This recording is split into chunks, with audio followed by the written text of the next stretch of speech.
Send recording log. Set speech off. In the name of Allah, the most merciful, the beneficent. May the prayers and peace and blessings be upon Muhammad, the seal of all prophets. Dear sisters and brothers, in this episode, inshallah, we're going to talk about facing our fears.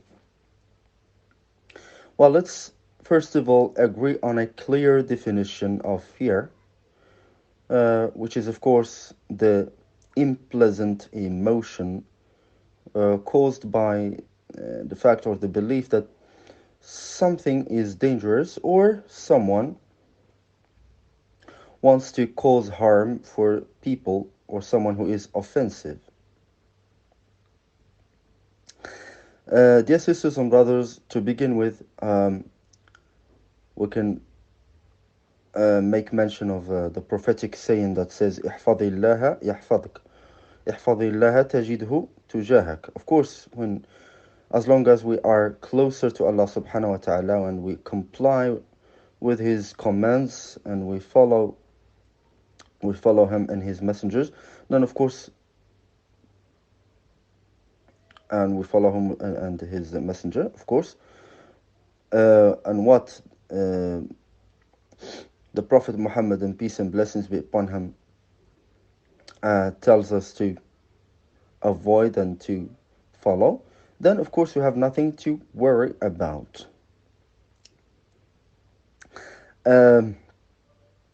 Perhaps the other prophetic saying would reinforce this idea with when the Prophet says,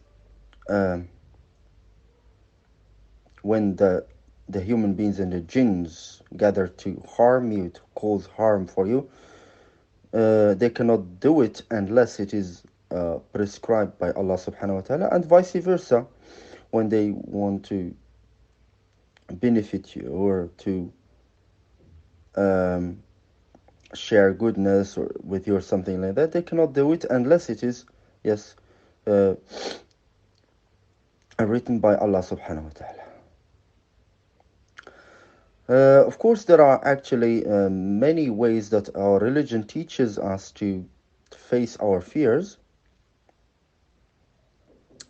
In the chapter of Al-Falaq, which is inclusive of different types of of evil, right? That we have to ask Allah subhanahu wa ta'ala to protect us from. We have the evil of creation, what Allah subhanahu wa ta'ala created. And of course, when Allah subhanahu wa ta'ala says,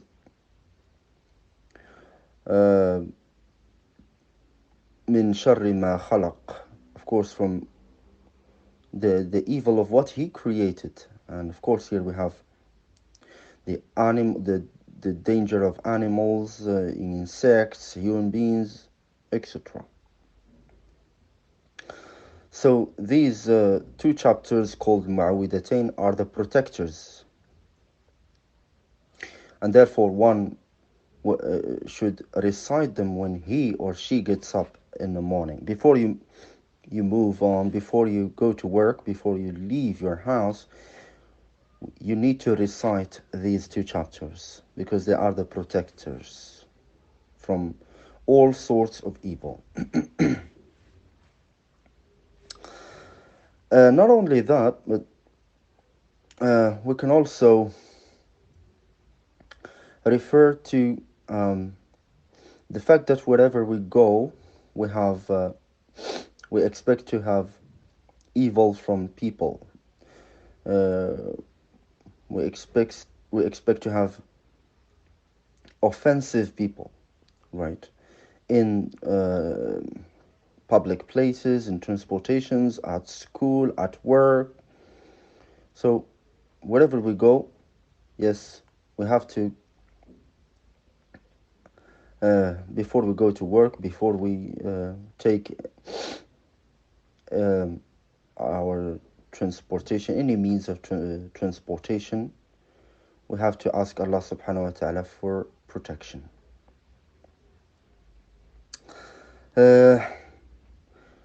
There are actually other ways to um, protect ourselves and to attack, yes, this sort of feeling that that is generally caused by dangerous things. Sometimes it just it comes just from rumors. Uh, People claim that all dogs are dangerous. They can bite you.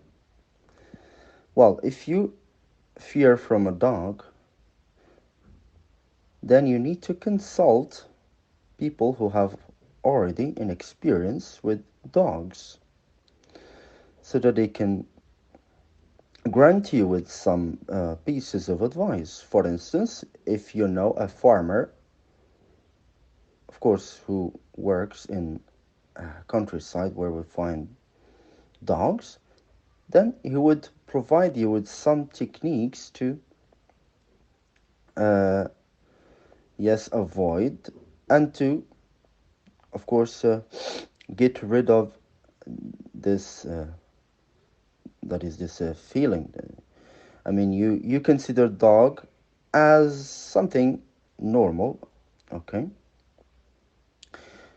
For instance, when the dog barks, you need to stop. You don't have to run because when you run, the dog would realize that you are a thief or something like that. And he's gonna follow you, right? So there are actually a lots of examples like that. But the general idea, dear sisters and brothers, is whenever we are afraid or we fear from something, we have to consult. We need to ask the specialist. We need to ask the specialists and people who are concerned with the thing that you fear from.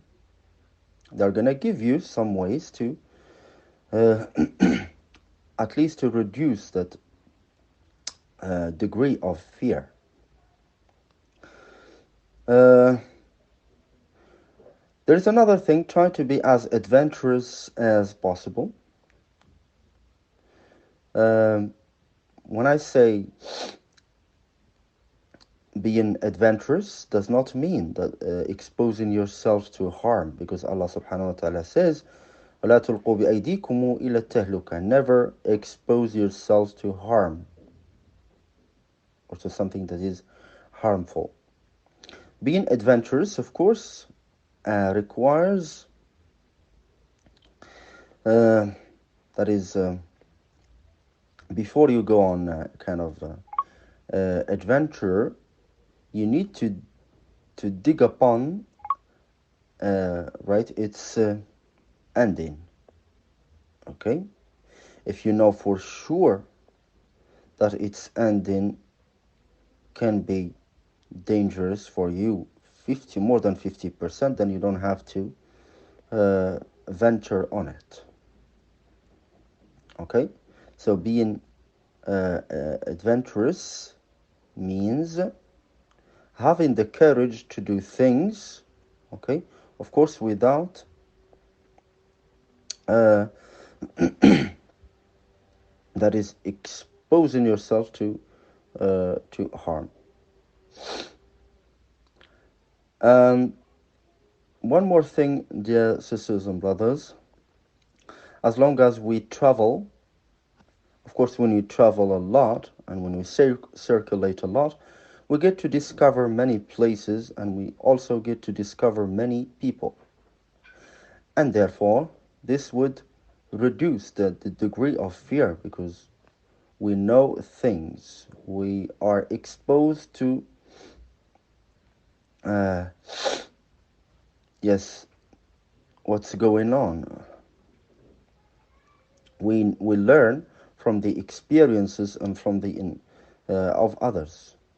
We get to have more friends to guide us and to show us, yes, um, and to benefit from their experiences in life.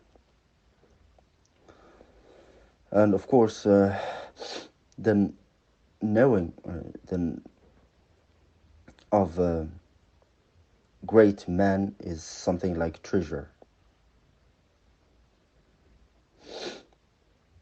Uh, but people who isolate themselves, people who I mean, like loneliness, they are not lucky in their lives to attack their fears, and because whatever would, you know, attack them would make them afraid of.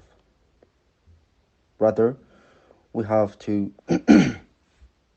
have that courage and the spirit of discovery, of discovering new things. I hope my message to be clear, dear sisters and brothers. Thank you very much indeed, and of course we're going to uh, have another episode, inshallah, on other yes ways to uh, face our fears. Until then, peace be with you. Speech on. Send. Button.